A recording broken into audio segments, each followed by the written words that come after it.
Hey guys, what's up? It's me, Thomas. Today we're back here with a kill account, and today, well, time for another dive into the Hannibal world with Red Dragon 2002.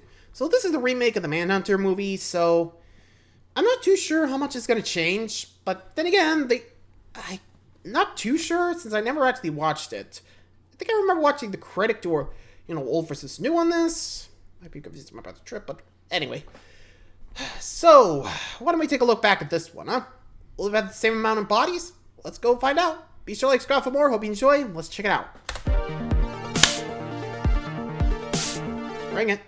Welcome to the Kill Count, where we tally up the victims in all our favorite horror movies and show you how they were made. I'm James A. Janice, and today we're looking at Red Dragon, released in 2002. Red Dragon is an adaptation of Thomas Harris's novel of the same name, the same source material for Manhunter, which I covered a few weeks ago. Like the 2017 It, though, I wouldn't call this a remake, but rather a different adaptation of the same book. Though 2001's so Hannibal basically a was remaster, nowhere near then. the critical darling Right? that Silence of the Lambs was, it was still a commercial success, meaning there was still money to be made from the character. Producer Dino De Laurentiis, who had been disappointed by Manhunter's reception, decided to adapt the OG Hannibal book again, but this time with more feeling. And by feeling, I mean Anthony Hopkins. Sorry, Brian Cox. Fuck off. And so we once again follow Will Don't Graham blame me. as he teams up with Hannibal Lecter to hunt the killer known as the Tooth Fairy. Since it uses the same source material, Red Dragon has a lot of the same scenes and dialogue as Manhunter. That So, makes it almost a difficult beat for by me to beat judge thing? on its own merits. Kinda like when a remake doesn't add anything new. For most of this movie, I've seen it before, and I can't tell if my boredom just comes from familiarity. It doesn't help that I'm a huge Manhunter fan. A fan hunter? So I'm comparing it to that film the whole way through. In fact, I'd like to get those comparisons out of the way in this intro, so I don't spend the whole video talking about how each scene is the same or different. I'm sure I'll Yeah, that sounds about right. First off, the goods, since it's a shorter list. Ralph Fiennes plays the Tooth Fairy this time around, and we get to spend more time with the character. I don't prefer Fiennes over Tom Noonan, but he's just as good as the villain. No surprise, since dude was at the start of his reign as Voldemort. Also, Freddie Lounds is played by Philip Seymour Hoffman, and while Stephen Lang is excellent, Hoffman was one of the best actors of his generation. I love that the opening scene shows us Hannibal pre-incarceration, and that the ending is a little closer to the book. Manhunter's janky finale was always its weakest part. So I'm guessing But that's detective about all goes I can too say in far, favor and of Red the Dragon. killer goes for Will him. Graham is played by Edward That or Norton, the who I really Hannibal like. I mean, the Lecter, guy was smoochy, but I can't not see him as Ed That's Norton, and I smoochy. definitely I've heard that one. cannot see him as Will Graham.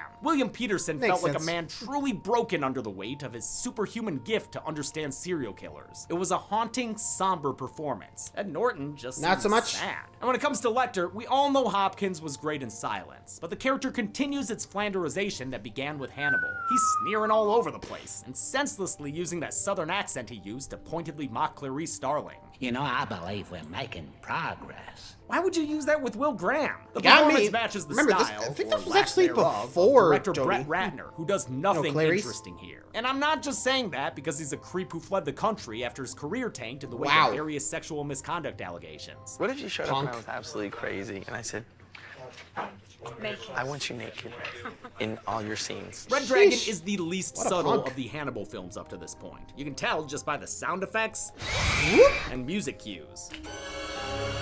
Don't get me wrong, Ridley Scott's So Hannibal nothing had subtle here. occasional weird Got it. shit. I But am Red Dragon is just Hannibal the constantly animal, in I your guess. face. Have you never felt Sorry, I a had to go sudden there. rush of panic?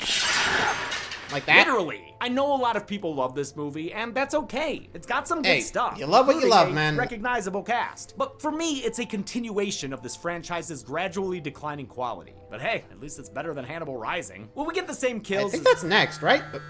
Sorry. What you got? Hello? Hello, Jamothy. I bet you've been wondering when I would call. Who the hell? Zoran? No, I don't have anything I need your help with this week. Okay. Sorry to disappoint you, James, but I'm afraid Zoran has been Rebooted. Puppet James, what do you want? oh, only to help. After What? all, I know everything weighing on your mind. Like all those pesky subscriptions you keep wasting hours on the phone trying to cancel. I could take care of that for you. I just need some personal information. Well, you're right. Screw that. Subscriptions are annoying, but I have today's sponsor, Rocket Money. Come again? Rocket Money is the personal finance app again? that lets you cancel subscriptions, lower your bills, and generally manage your money better. James, what can an app offer that your own puppet self can't? Well, besides Well, the fact more that I'm trust. pretty sure this is some That's kind of the thing. ploy to assume my identity, Rocket Again. Money is great at safely and securely identifying recurring charges. Just tracking subscriptions? Please. We both know where the real-time suck lies. in the calls. That's true. That's why Rocket Money allows me to cancel unwanted subscriptions within the app through just a couple of taps. No customer service or creepy doll calls required. You may have won this round, Human James, but I'll be back. Gone. Hello? Meh. In fact, Rocket Money has helped save its customers up to $740 a year, with over $500 million in canceled subscriptions. Nice. You can take control of your finances, dolls sell free, and join the more than 5 million members using Rocket Money today. Go to rocketmoney.com/killcount to get started for free. Will we get the same kills as Manhunter when we do that same story again? Let's go find out and get to them. Well, like you said, the ending was going to be a little closer to the originals, so maybe more, maybe less. Just depends on the victims. I'm actually kind of curious to see how it's going. Like, last time was a bit of a shootout, you know, at the end, and I think it just end there. Here, I think he said ending was a bit better. I mean, close material, not sure it's going to be good or bad. Who knows? But let's take a look back at Red Dragon and see how much it differs from the first one. Let's go. The movie begins in 1980, 10 years before the events of The Silence of the Lambs. Hannibal Lecter's attempts to enjoy an orchestra are being routed by a faulty flautist. Ah, pity. He's gonna have to eat that problem up. The musician goes missing, and during a dinner party, we see Hannibal's guests dining on a mystery meal. Yep, it's later it's the confirmed to be flutist. musical meat in opening credits headlines. This scene is fun to open the movie with, since the incident was actually mentioned by Clarice in Hannibal. In the case of the flutist, Benjamin Raspail, he did it to improve the sound of the Baltimore Philharmonic Orchestra, serving the not-so-talented flute player sweetbreads to the board with an iced Montrachet at $700 a bottle. As bad as these movies get, the shared universe Okay. of their source material feels rich and lived in, even when characters Fair. get recast in between films or don't quite fit what we know about them. Benjamin Yeah, Raspail course. was the flautist? I thought he was the head in the jar guy who got Buffalo killed. Hannibal's sporting a ponytail. Similar name, Not the most different people? effective I don't de-aging know. approach, but it's forgivable. This was before Saw perfected the backwards hat technique. And as far as I can tell, this was Hopkins' real hair. Was he just like really on vacation before this shoot? At this point in time, wouldn't be Hannibal surprised is if he working was. with Detective Will That Grant, would help an FBI hide the- agent who consults the psychiatrist Not to her hair, track I down guess? serial I don't know. killers. You got Again, me. it's good to see this in action rather than just hear about it in a grocery store. Graham's inquiring about a killer who eats body parts known as the Chesapeake Ripper. We see that name in those headlines, and as far as I can tell, this is the first appearance of it. It's not even in Thomas Harris's novels. It would become a part what of you the learn? Brian Fuller series on NBC, entree. as would these homoerotic undertones. Oh, I'd love to get you on my couch. Since he senses Will is getting close, Hannibal excuses himself from the room. Graham takes a measured look at his library, only to discover the Cannabis classic To Serve Man. Too bad Willie Boy's a real slow reader. He takes so many push-ins that Hannibal shanks him in the side. The doctor tells him not to be sad that it's over, but happy that it happened. I regret it came to this, world, but every game must have its ending. Before he can deliver a final serving with his knife, Adios. Will makes Hannibal quiver with the Nighthawk special and Whew. shoots the absolute 3 hell arrows. out of him. Damn, man, don't kill that guy. We need him for the rest of the movie. The aforementioned opening credits kidding, feature a ouch. foreshadowy scrapbook that gives a condensed version of what happened next. Will went to a hospital and a psych ward, and Hannibal went to jail. We also get hints of the Tooth Fairy's grandma-centric backstory, like her nasty Granny. teeth and naughty spanky time. After that, we're in Marathon, Florida, in 1987, anything? if we're going by Jelensky math. Will is enjoying retirement with his wife Molly and their son Josh. Wait, Josh? Didn't that kid's name used to be Kevin? Check. Kevin, Yep. why don't you run down to the water, check out the dock? I want to hang around here. Yeah, I thought so. Who the fuck is Josh? I mean, neither name was in the book Red Dragon, where the kid was a True, stepson I guess. named Willie! Graham's visited by Jack Crawford, Willie? head of the FBI's Behavioral Science Unit, played by Harvey Keitel. That This seemed kinda go-around, odd, but, who we yeah, just I guess saw to in each their From own. Dusk Till Dawn. Ooh, Crawford's hi. investigating a serial killer named the About Tooth it? Fairy, who's already murdered 2 families. Now he's here, dogging his reservoir of experts for help. Will is reluctant, both for his sake and Molly's, but agrees to take a look at one of the crime scenes in Atlanta. Elite's He wades house. through this jacked-up Pollock of a house where broken mirrors belie broken families. To make this crime scene look real in terms of blood amount and location, production consulted with forensic technical advisors and Donna FBI Klein. profilers. Sharon These are dead people, right? Not necessarily. Later, Graham finds some home videos. Wait, pool party? Glad that ain't a 16mm reel. Nah, it's no just kidding, Mr. and sister. Mrs. Leeds being horny for each other. I think maybe we better put these kids to bed a little early tonight. Nice. Since we see the whole family in this Billy, Deeds of the Susie, Weeds home Sam. video, I'll follow Manhunter rules and put them all on the count. There are two factors here, actually. Seeing them in video form and seeing the bloody aftermath of their murders on the walls, which we don't get with the Jacobys. And if that's not good So enough no for you, Jacoby? we also Ooh. see flashes of the leads later with mirrors in their eyes. It's really disgusting and eerie thanks to makeup effects artist Matthew Mungle. He created the fake glass pieces worn over their eyes and a slit neck appliance for Mr. Leeds. The grisly work takes a toll on the family man, who chokes up talking about the children, but he's able to get into the mindset of the killer. Maybe since that broken mirror distorts his face and almost gives him Francis Dollarhide's cleft palate. Nice touch there. In any case, he figures out that they can get a fingerprint. You took your gloves off, didn't you, you son of a bitch? As in previous depictions, Will Graham is basically psychic, using the power of imagination to suss out murderous intent. Mrs. Leeds and Mrs. Jacoby were the primary targets. The others were killed just to complete his fantasy. His instincts lead to a fingerprint on an eyeball, but it's not enough, so Crawford pressures him to get help with the case from his old consultant. Never mind that he tried to kill him. Graham heads to the sanitarium. Yeah, honestly, I don't know if I'd go back if, like, even if I was struggling with the case, I would be like, you seriously want me to go back to the cannibal? Really? Are we that desperate? Honestly, I don't know if I would ever be if I was an investigator. Like, yikes. I don't know. What about you guys? Would you be that desperate? Let me know. Anyway.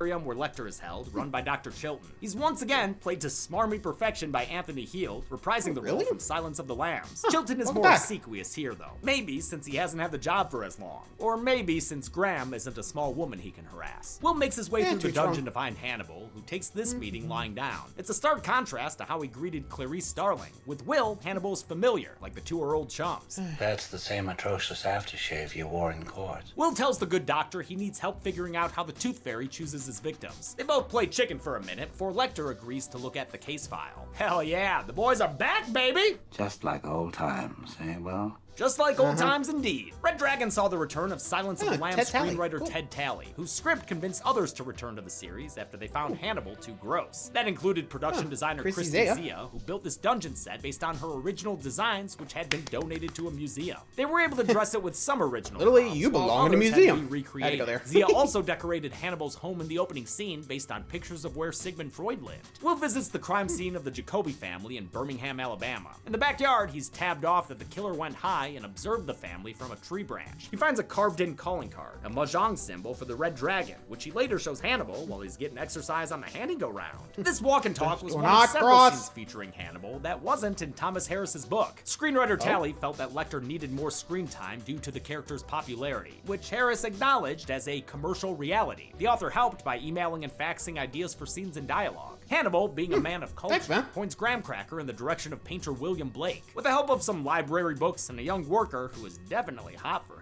Will finds what he's looking for. The Great Red Dragon and the Woman Clothed with Sun, a real-life illustration by Blake from 1805. That same painting is hung inside the Tooth Fairy's Dragon Den, which also houses the John Doe journal from the opening credits. Looks like our serial scrapbooker has been following Will's investigation, and fanboying over his favorite cannibal. In private, the Tooth Fairy is a weightlifting, denture-wearing ball of rage, who's haunted by the disembodied voice of his deceased abusive grandma. If you ever make your bed dirty again, I'll cut it off. Yeah, she threatened to cut off his penis. No wonder the guy's messed up. That VO was a bit of a cameo, by the way, from Ellen Burstyn, best known The from The Exorcist. Exorcist, which we'll be looking at in just 2 weeks. In public, the Tooth Fairy Hey. goes by Francis Dollarhide, a mild-mannered technician at a St. Louis film lab. In addition to his granny gripes, Dollarhide's angst stems from his cleft palate, which is why he smashes the mirrors in his victims' homes. He develops a crush on his blind co-worker Reba, since she can't see his facial scar. She returns the interest, since he knows how to talk his way into a woman's heart. I have no pity. Reba is played by British actress Emily Watson, not to be confused with No. Ralph Fiennes' Harry Potter co-star Emma Watson. Emily Yeah, Watson not does an close. excellent job. It's one of my favorite performances of the film. Frances offers Reba a ride home in the rain, and the two bond over shared life experiences. She can hear that he's had some kind of surgery on his lip, but tells him not to be ashamed. If you don't want to talk to me, that's cool.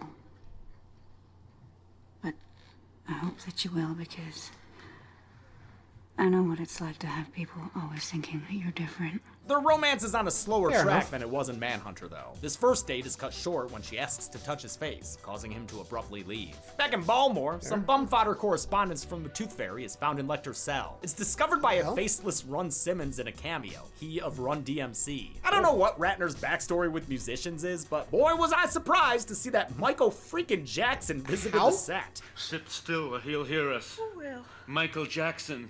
He's upstairs. He also seemed to be chummy with Sean Combs on the red carpet. Man, Run DMC, Michael Jackson. Not a party I want to be at. The police are forced to do a... Okay, how?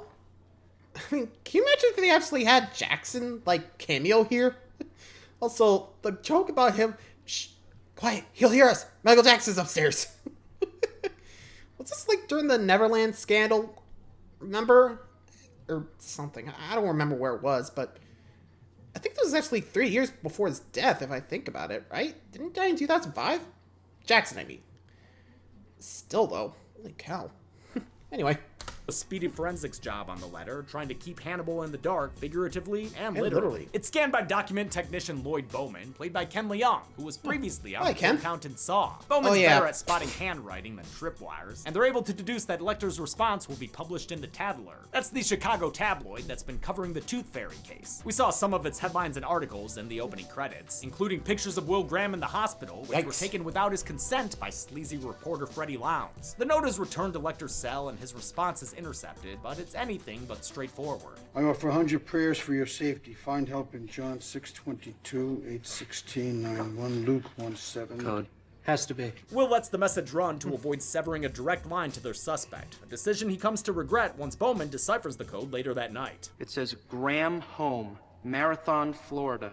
Save yourself, kill them all. Molly and Josh are evacuated to a safe get out of house where Will teaches his wife how to fend off tooth fairies and rival weed dealers. With Dollarhide still on the loose, the FBI decides to work with Freddie Lowndes, paying him a visit at the U.S. Department of Tattling. Will gives him an unflattering expose on the tooth fairy. We do also speculate that he's the product of an incestuous home. No wonder the creep's such a loser, right? They're hoping to draw the Tooth Fairy out by goading him into attacking Will, but instead, after he sees the article, Dollarhide kidnaps Lowndes on his way to work. The reporter wakes up that does sound about right. Glued down like a Saw sequel skinhead. He quickly realizes who his captor is and is too terrified to even look at him. Open your eyes and look at me. No. If you won't open them yourself, I'll staple your eyelids to your forehead. When he finally does, Dollarhide removes his Depop kimono, revealing an ass so fine it'll make you say, And the dragon. Oh my dear God, Jesus. "Holy Jesus, jumping Christmas shit!" Dollarhide is also rocking an elaborate red dragon back tattoo. He's fit to be dyed. Is he fit to have you? This detail was left out of Manhunter, maybe because it took 8 hours to apply. It was designed by tattoo artist Tom Berg and applied by a team of people headed by makeup artist Ken Diaz. Diaz also the actor designed still has that previous tattoo? head tattoo in Black Panther and some of the coolest prosthetics in The Thing. Dollarhide gives a PowerPoint presentation on his recent escapades, which he thinks is transforming him into a powerful beast. He recites some of my favorite dialogue from Manhunter. Mrs. Leeds in human form. Do you see? Yes. Mrs. Jacoby changing. Oh Do you my see? God. And in fact, this ends up being one of my favorite scenes in Red Dragon, mostly because of the two actors involved. Dollarhide forces Lowndes to recant his article on tape, then bites the guy's lips clean off. The next morning, a security guard is treated to some breaking news. Freddie Lowndes is dead, and his corpse is catching fire as it crashes in front of the Tattler's offices. This is one of those scenes that's awesome in both Red Dragon adaptations. We all know how fire stunts are done by now, but I still love to acknowledge the people who actually do them. Kia Johnston, in this case, who wore the usual protection and was guided by stunt coordinator Conrad Palmisano. They put him in multiple layers of fire-resistant gear slathered in a fire gel. Oh, and a nightmare-inducing mask, of course. This one designed by Matt Mungle. Johnston had to breathe through a hose while riding a wheelchair down a steep street. The chair was on wires to make sure it went the right way, which were later removed in post with simple VFX. Awesome fire stuff. Great job, everybody! Crawford's team listens to Lowndes' tape, which includes an explicit threat leveled at Will. He knows you made me lie, Will Graham. Because I was forced to lie, he will be more merciful to me than to you. Will once again seeks out his cannibal consultant, who dances around the identity of his death-peddling pen pal. Still, just like in Silence, he's willing to help if certain arrangements are made. What kind of arrangements? Oh, nothing much. Shall we say dinner and a show? Dollarhide takes a break from his Careful. serial-killing side hustle to continue courting Reba. He takes her to visit some zoo veterinarian the tiger. clients of his who let her pet a sedated tiger. For me, this scene doesn't hit as hard as the one in Manhunter. The lighting and the way it's shot made me question whether that tiger was really there, until I saw in behind-the-scenes stuff that it definitely really was. I do like that the moment is given more context, though. Earlier, Reba told the story about seeing a cougar before she lost her eyesight. It's a sweet gesture from Frances, even if it gets confusing for some people when she very pointedly grabs the tiger's junk. But that's a detail from the book, and it shows how forward Reba is when it comes to sexuality. She's taken to Dollarhide's den, where she uses a clock chime to establish the layout. While her spatial awareness is great, she still can't see this red dragon's red flags, like the dirty dentures in the bathroom or the stolen home videos playing on his TV. What's it about? Some people I'm going to meet. Reba tells Frances that the ladies they work with all talk about how hot he is. Cleft palate or not, I totally buy it. And I feel like that was the case in Manhunter too. Tell me this chick ain't thirsty for the noons. Reba gets so hot and horny, she treats Frances like that tiger. They go to bed together, but the next morning, his relative bliss is disrupted since he hears voices in his head. They tell him things that he will do, they show him things that he'll do too. They talk to him, but finds his Dollarhide is slightly more sympathetic than Noonan's, since we see him fighting those urges. No, she's nice. She's okay. Fines avoided watching Manhunter and focused on the novel for his acting inspiration. Dollarhide visits the Brooklyn Museum, hoping to cut the Red Dragon's power off at the source. He goes under the guise of writing an academic thesis, which gains him access to Blake's original illustration. As soon as he's up close and personal, he subdues his supervisor and stuffs the whole painting in his mouth? Are you serious, dude? That paint can't be healthy for you, man! But Francis is desperate to curb his inner dragon's appetite, and I guess get some extra fiber in. It'll keep you regular. Back in Baltimore, Dr. Lecter is enjoying a fancy dinner. His reward for giving Graham a cracker crumb of a hint. To see them living, he said, right in front of you.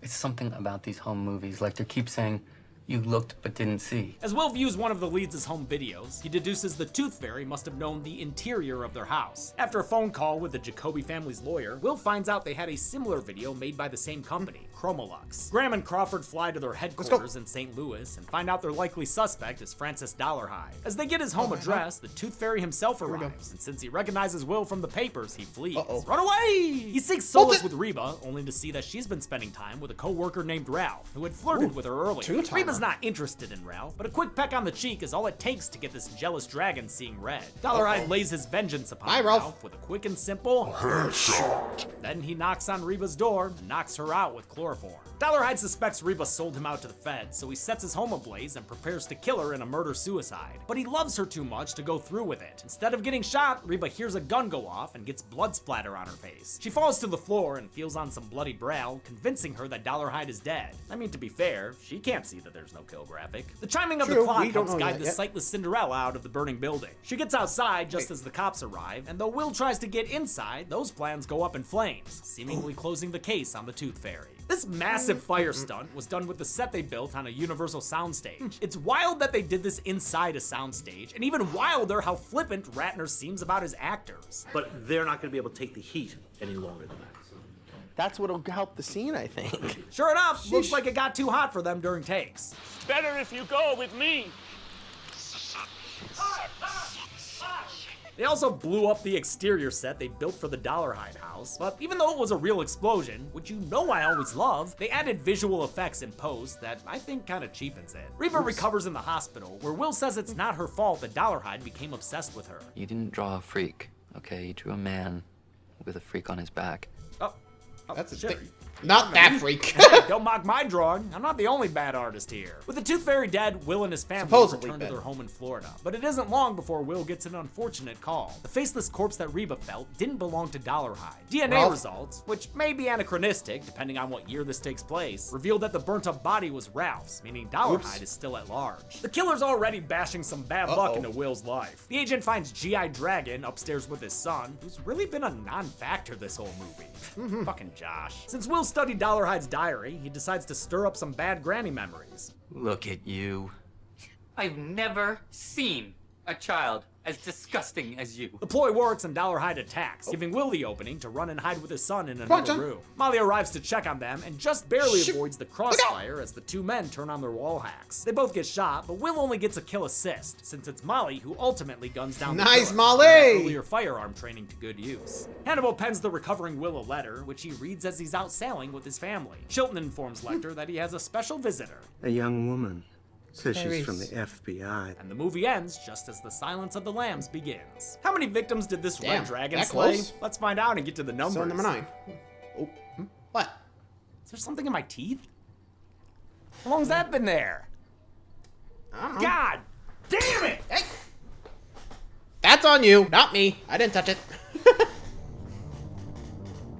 I counted 9 kills in Red Dragon, which is actually 1 fewer than there was in Manhunter. Really? There were 6 male victims and right, 3 the 2 female cops, victims, right. giving us a 2-to-1 ratio of dudes. This count and gender breakdown has been seen in 3 other kill Okay, counts Shopping before, Mall, including Shopping Mall, Did Me, which is and awesome. Season 2 With a of runtime Lipsy. of 125 minutes, that left us with a kill on average every 13.89 minutes. I'll give the Golden Chainsaw for coolest kill to Freddy Lowndes. It's the most disturbing and memorable sequence in the movie, with an even more impressive Bye-bye. fire stunt than we got in Manhunter. And The double homicide machete? for lamest kill will go to the flautist from the opening. His Oh, yeah, off-screen off-screen kill cannibalist. fell a little flat. And that's it. Red Dragon came out in like his flute 2002 playing. and broke Heyo. the record for best October movie opening. It was the last time Hopkins ever played Hannibal, but we're not quite done with the character yet. Yeah. Unfortunately. One more to go. Until next week, I'm James A. Janice. This has been the Kill Count. See you then. Next kill count. Let's say you own the rights to a popular horror character, but you've already adapted all the books about him into movies. So, There's only one thing to origin do. story? What's that? Force the author to rush out a crappy prequel novel that you can turn into a crappy prequel film. Monstrous. Hannibal Rising gives us a Hannibal backstory we never asked for, and turns him into the hero of the story. How? Oh, that's easy. Just add World War II? Nazis. Really? Watch as a young Hannibal has his first brush with cannibalism. Wait or die. Then he grows up into an annoying edgelord who has the hots for his aunt. Don't fool with me. I'm not. She's a step aunt, if that makes it any better. And she's hot No. for him too. At least until he starts his people eating. Do you suppose God intended to eat Isaac? What? Hannibal Rising features forced references to the earlier better films. What he is now, there's no word for it. They even have a thing with a mask? Are you fucking kidding me? Come on! I will never apologize to you. Worse are the boring villains and the constant repetition of names. Hannibal. Misha. Hannibal. Hannibal! Rocky. Oh, sorry. That Wrong last movie. one was from a better movie. Tricked me. But hey, might as well experience this train wreck for yourself. Or plane This crash in week, this watch case. Kid Hannibal kill people with a samurai sword. I'm not Why? even joking. But on Friday, tune in for the Kill Count. Where? Only on Dead Meat. Let's begin. Hannibal Rising. You can currently be watching. Well, that's gonna be interesting. I got nothing left to say, cause what? Oh boy. And also, really? Prequel? Oh boy, you know those don't usually end well. Just saying, notice the trend there. Anyway, let me know what you guys think of the kill count. Till next time, see ya.